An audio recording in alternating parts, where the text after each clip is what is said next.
Hola, mi nombre es Roberto Busquiel.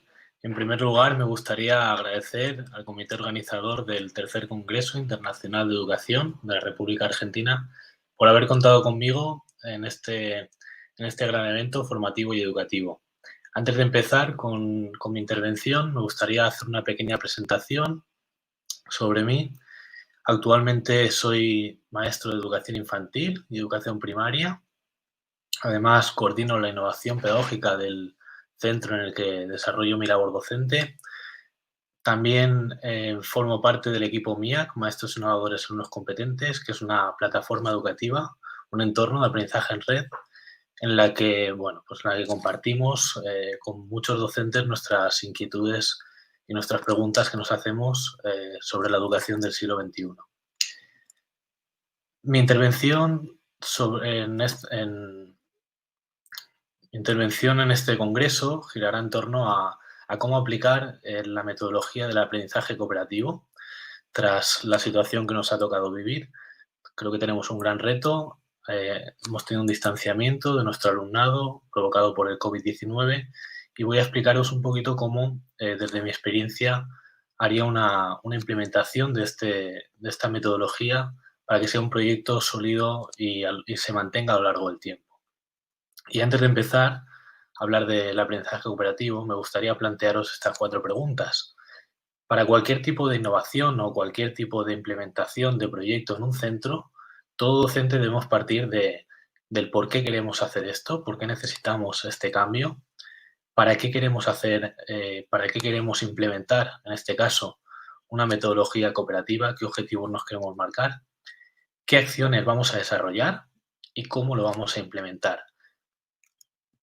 Empezaremos con la primera pregunta, el por qué.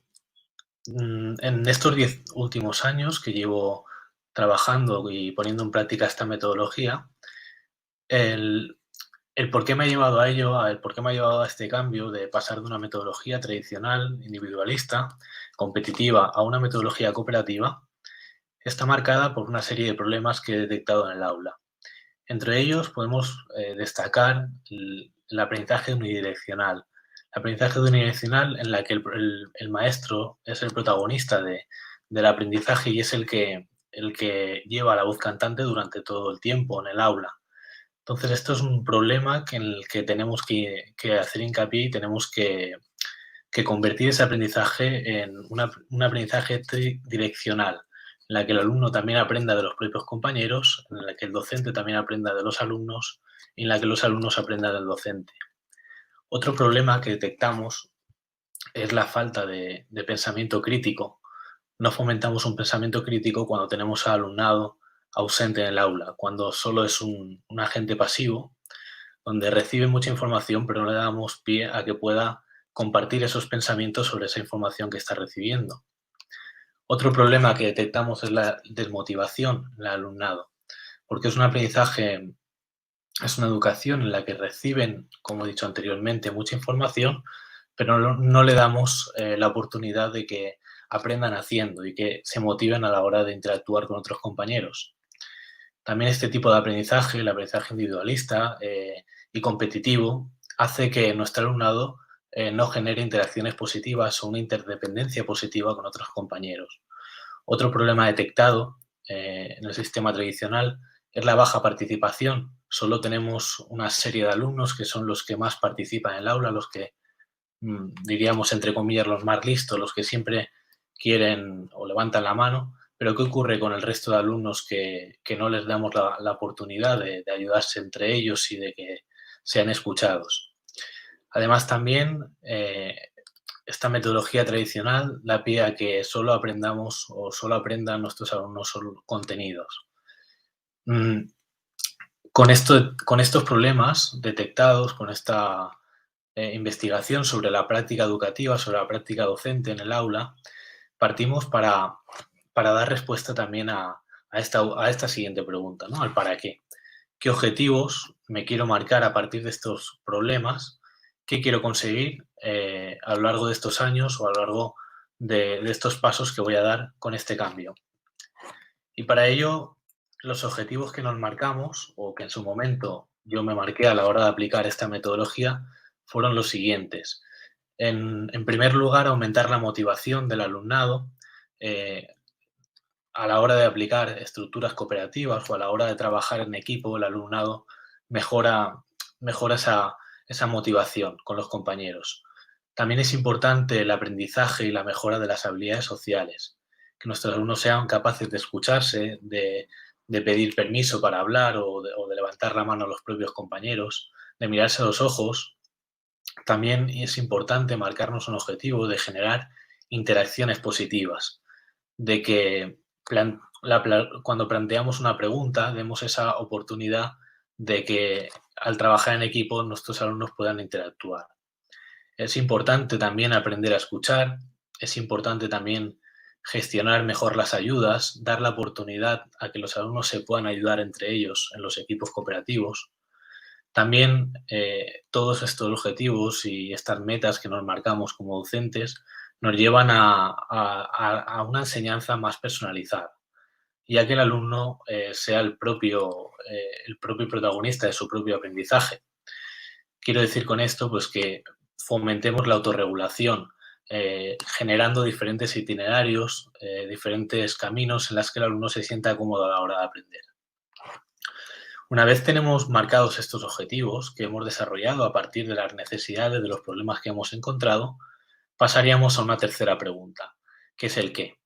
¿Qué acciones, qué materiales o qué recursos o qué herramientas voy a utilizar para poder conseguir esos objetivos y para poder también dar solución a los problemas que hemos planteado? Partimos siempre de una investigación, de un análisis de la fundamentación teórica que tenemos. Tenemos autores como Pere Pujolàs, los hermanos Johnson, o tenemos autores también como Zara Kay, que nos ofrecen una gran cantidad de programas, de recursos, de acciones que tenemos que llevar al aula. Si hacemos una investigación de todos estos autores, podemos rescatar y podemos decir que para aplicar el aprendizaje cooperativo en el aula, tenemos 6 acciones que son claves y se deben trabajar. Estas 6 acciones son estas: el tema de los agrupamientos, cómo debemos reagrupar a los alumnos, ese cambio de un agrupamiento individual o competitivo de la actividad a una estructura competitiva o a una estructura individual a un tipo de agrupamientos cooperativos. También tenemos la cohesión de grupo, que Pujolàs hace mucho hincapié en la importancia que tiene para prepararlos para trabajar en equipo. También tenemos las normas y los roles que deben desempeñar en los equipos cooperativos. Y por otro lado tenemos estructuras simples y estructuras complejas. Cuando hablamos de estructuras de la actividad, de cómo presentamos las actividades a nuestros alumnos. Si las presentamos de forma individual o en parejas, o utilizamos estructuras cooperativas simples o complejas que fomenten la interacción, que tengan unos objetivos comunes. Y por último, y no menos importante, también la evaluación. No evaluamos solo contenidos, sino que también vamos a evaluar habilidades sociales, funcionamiento de los equipos, competencia cooperativa, y esto es importante para que el alumnado sepa la importancia que tienen todos estos procedimientos que mejoran sus procesos de enseñanza-aprendizaje. Vamos a empezar hablando del primero de ellos, que son los agrupamientos.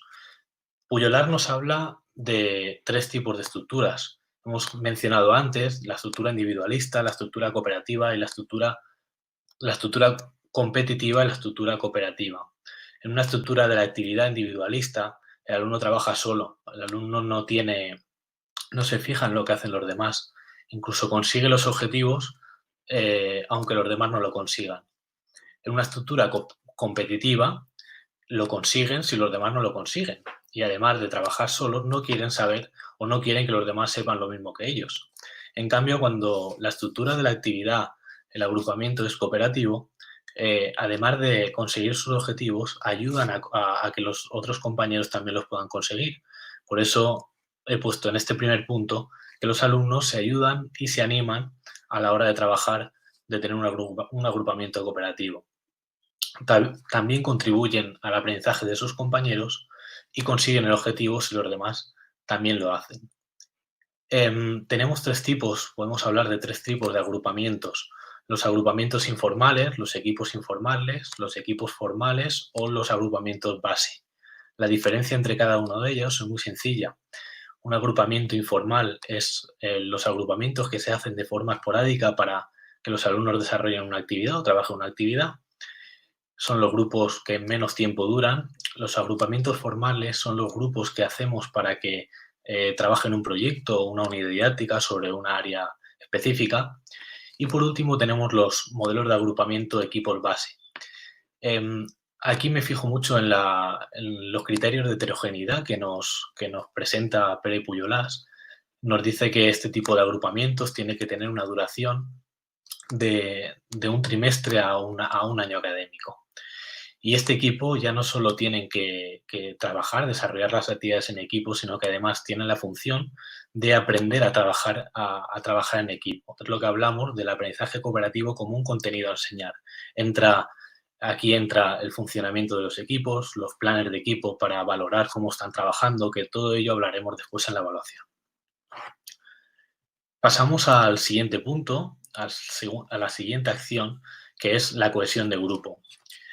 En el programa PAC de aprender a cooperar y cooperar para aprender, de Pujolàs, nos habla de diferentes tipos de técnicas de cohesión. Nos dice que las técnicas de cohesión, la cohesión de grupo, es muy importante para preparar a los alumnos a la hora de trabajar en equipo. Y para ello la cohesión de grupo se debe trabajar no solo al principio de curso, sino durante todo el curso, durante todos los trimestres y ante distintos tipos de situaciones que puedan ocurrir en el aula o dentro o en cualquier espacio educativo del centro. Dos de los tipos que nos podemos encontrar, os he puesto aquí, fomentan las técnicas de cohesión, que fomentan la participación, que fomentan el debate, el consenso. Otro tipo puede ser, las que favorecen la interrelación dentro del grupo. Para ello, pues, si queréis conocer más sobre técnicas de cohesión, podéis acceder al programa PAC de Pujolàs y en él podéis encontrar una gran variedad de técnicas. Hay algunas de ellas que, por ejemplo, nosotros utilizamos mucho en el aula, como la telaraña, en la que, bueno, con un ovillo de lana los alumnos hacen un círculo grande. Esta es una cohesión de grupo de clase, de grupo-clase, en la que, bueno, pues se van lanzando el ovillo y se van haciendo preguntas o van contando o hablando unos de otros. Nos puede dar juego para lo que hablamos aquí, ¿no? Para favorecer esa interrelación dentro del grupo, para conocerse mejor, para crear un debate sobre un tema que queramos trabajar.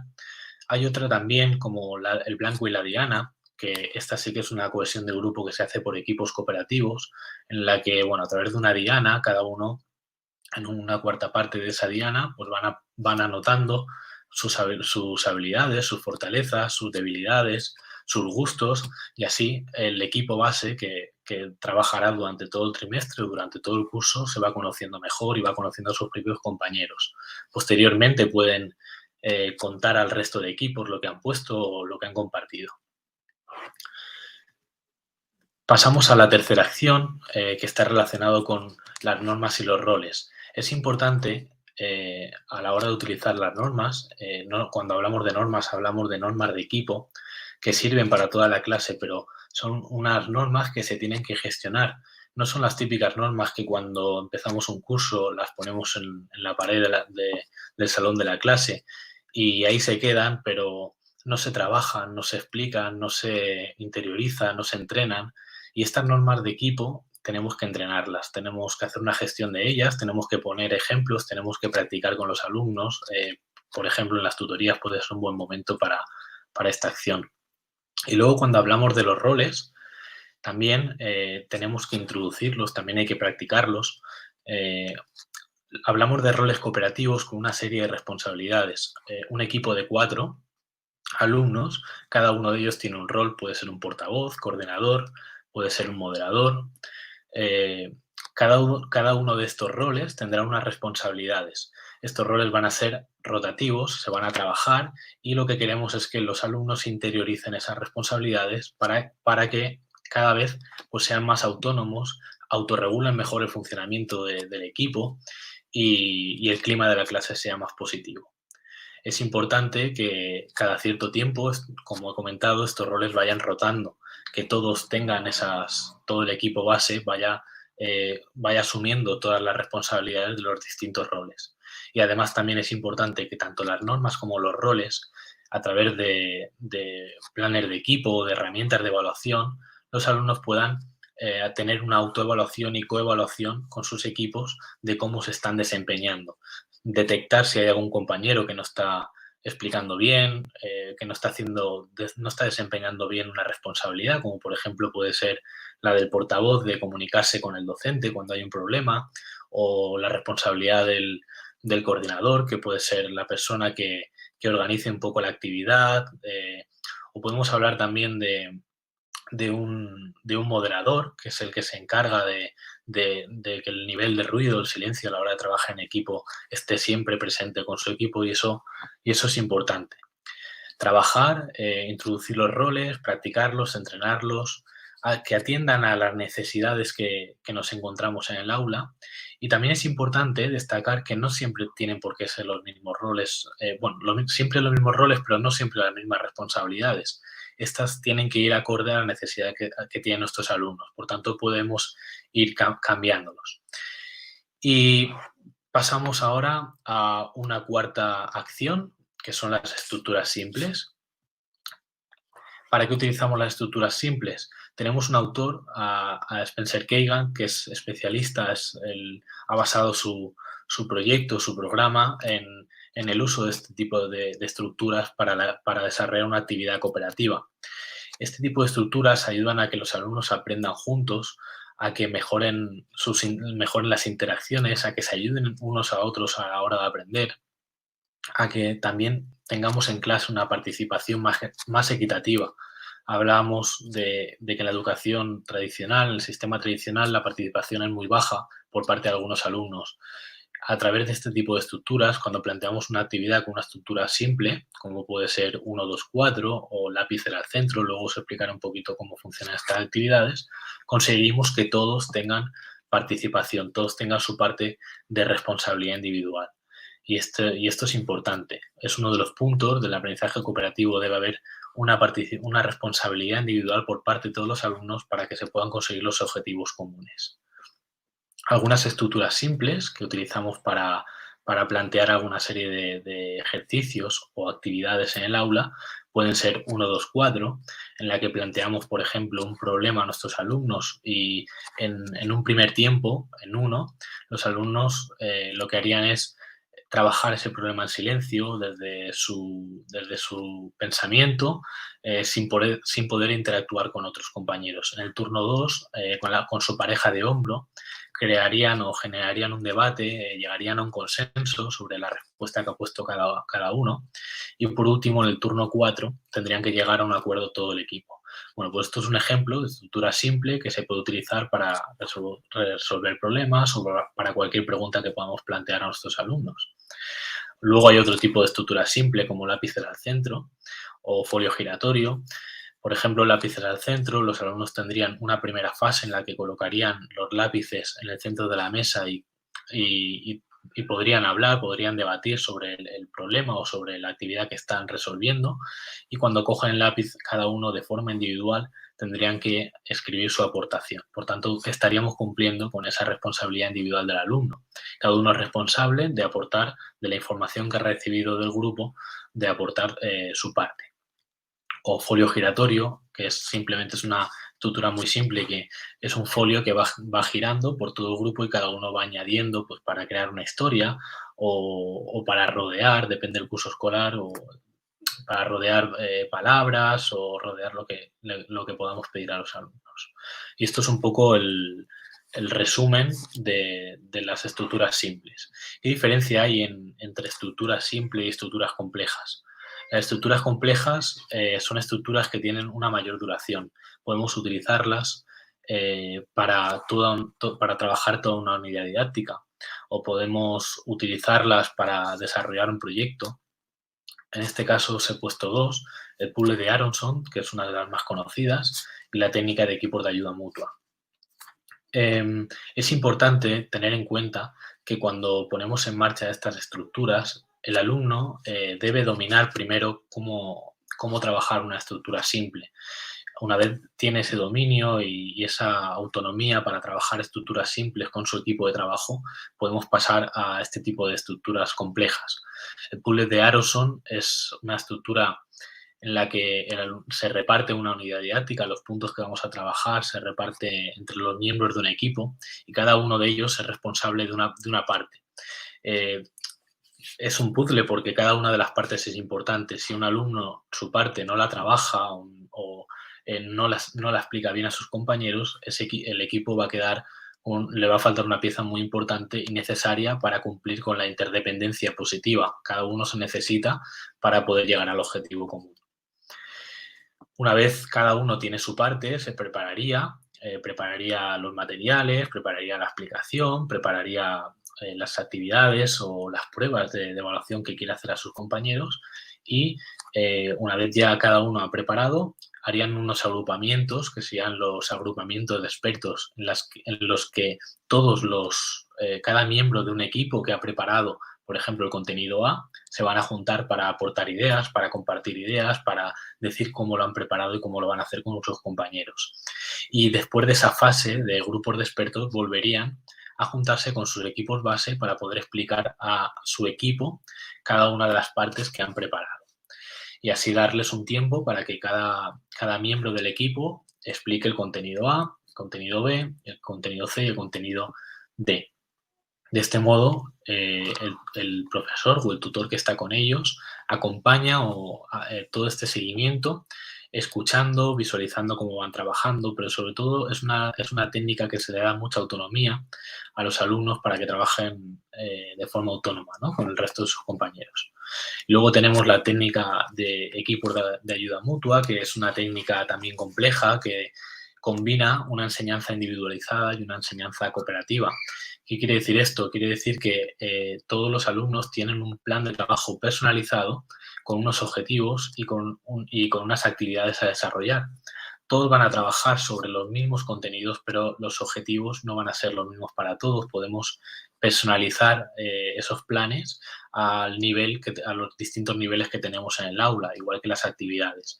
Y también los alumnos son responsables de marcar en esta plantilla, en este plan de trabajo, cómo quieren desarrollar este tipo de actividades, si lo quieren hacer en pareja, si lo quieren hacer solos, si lo quieren hacer con su equipo base, si lo quieren hacer con un grupo esporádico, qué técnica simple utilizarían para hacer esta actividad.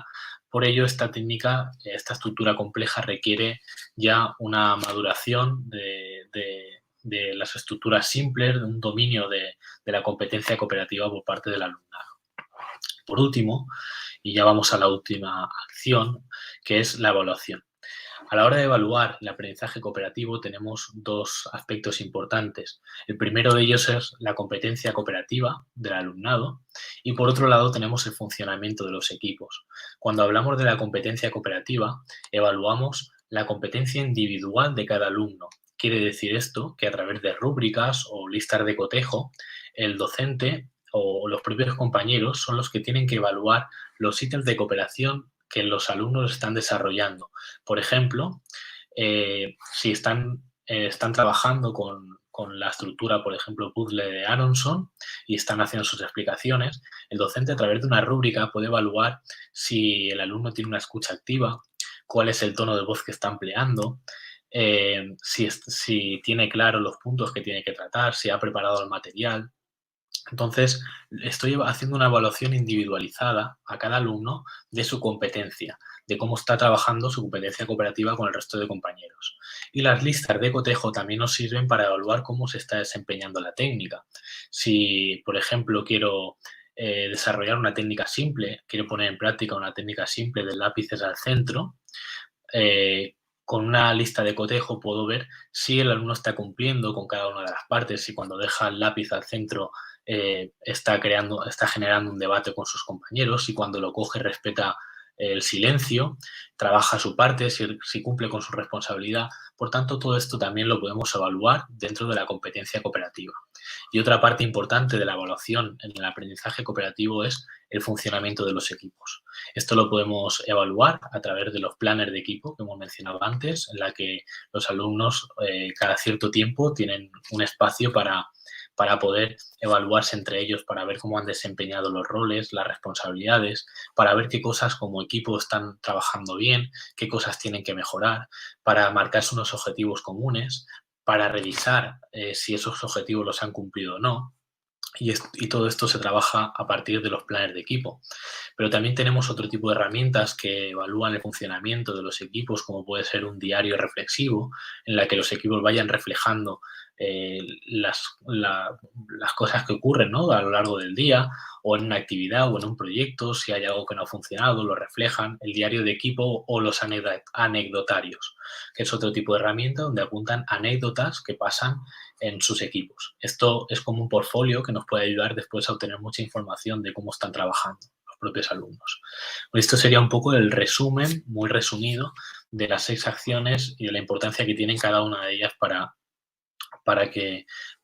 poner en práctica este tipo de metodología en el aula. Y por último, nos vamos al cómo vamos a trabajar esto. Si queremos que la metodología de aprendizaje cooperativo sea un proyecto sólido de centro, un proyecto en el que todos vayamos a una, en el que los docentes trabajen en equipo, tenemos que hacernos esta pregunta, ¿no? ¿Cómo vamos a implementar esto? ¿En cuánto tiempo lo vamos a implementar? ¿Cuánto tiempo necesitamos? ¿Qué vamos a hacer cada año? Y aquí, en esta parte, me gustaría decir que me atrevería a decir que un proyecto de aprendizaje cooperativo no es para que tenga una buena implementación, no vamos a poder conseguirlo en un año académico. Mínimo, vamos a necesitar 3 años. ¿Y por qué 3 años? Porque durante el primer año tenemos que darle mucha importancia a estas dos primeras preguntas que nos hemos hecho. El por qué queremos utilizar esto.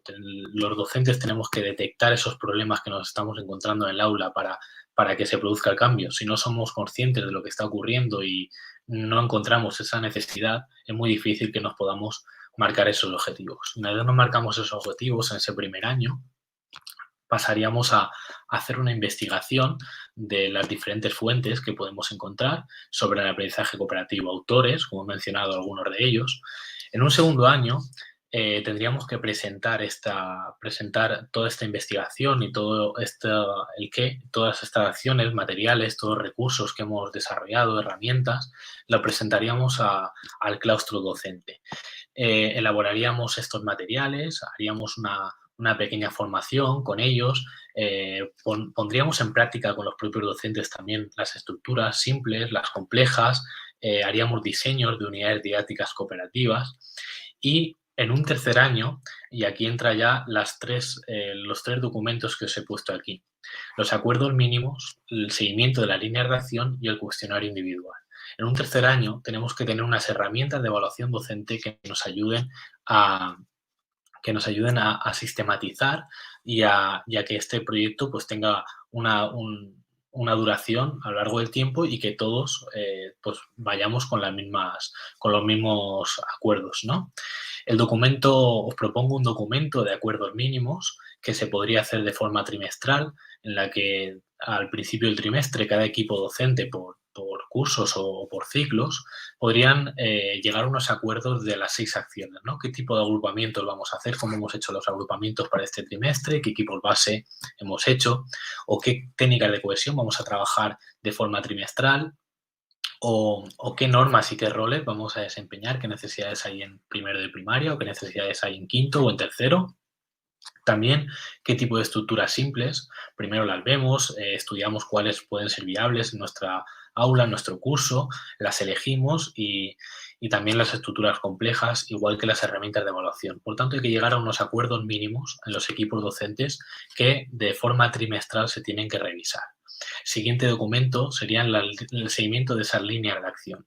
Una vez termina el trimestre y ya tenemos ese contrato de acuerdos mínimos, finalizamos el trimestre y hacemos un balance a través de este documento, que sería una lista de chequeo que tienen los docentes para ver si se han cumplido los agrupamientos, si hemos cumplido con las técnicas de cohesión que nos habíamos propuesto para el trimestre de forma trimestral, si se han cumplido las normas, los roles, si mi clase desempeña bien los roles o he tenido problemas a la hora de implementarlo, si las estructuras que hemos elegido han sido válidas o no me han funcionado bien, dependiendo del alumnado que tenga, y así con todas las acciones.